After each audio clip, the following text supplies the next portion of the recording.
pagdating ni Grant Dwayne Kelra Pilas sa Onyx Indonesia. Maraming fans ang naniwala. Ito na ang super team, kasama si Kyrie, at halos lahat iisang prediksyon, championship agad.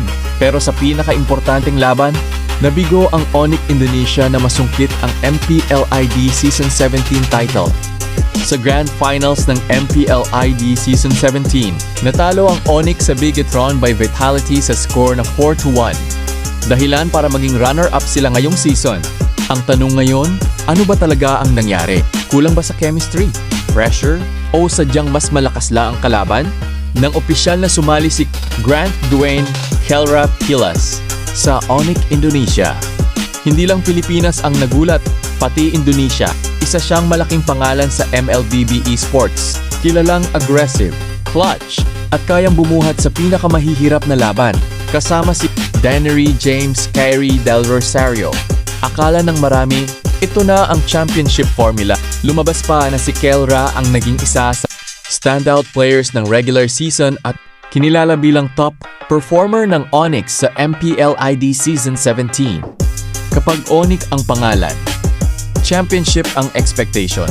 Hindi sapat ang playoffs, hindi sapat ang finals, kailangan trophy. At nang makarating sila sa Grand Finals, marami ang naniwalang ito na ang simula ng bagong dominance. Pero sa esports, hindi sapat ang pangalan lang. Sa Grand Finals, hindi ito ang Onyx na inaasahan ng fans.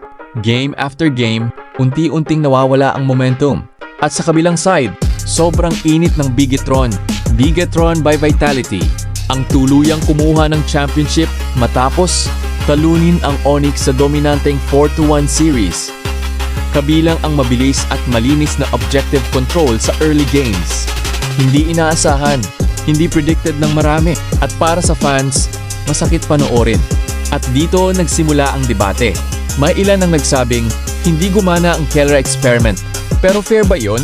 Sa team game tulad ng Mobile Legends, hindi lang isang player ang dahilan ng panalo at hindi rin isang player lang ang dahilan ng pagkatalo. Hindi rin maikakaila. Malaki pa rin ang naging impact ni Kelra buong season. Pero sa championship, iba ang pressure. Ngayon, maraming fans ang nagtatanong, bigo ba talaga si Kelra sa Onyx ID? O masyado lang mataas ang expectations?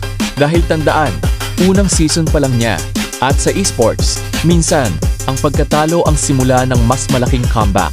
Hindi nakuha ang championship. Pero tapos na ba ang kwento? Hindi pa. Dahil sa mundo ng esports, isang season lang, pwedeng mabago ang lahat. Kaya ikaw, bigo ba talaga si Kelra sa Onyx Indonesia? O simula pa lang ito ng mas malaking era? Comment your thoughts below. At huwag kalimutang mag-subscribe para sa mas maraming MLBB documentaries.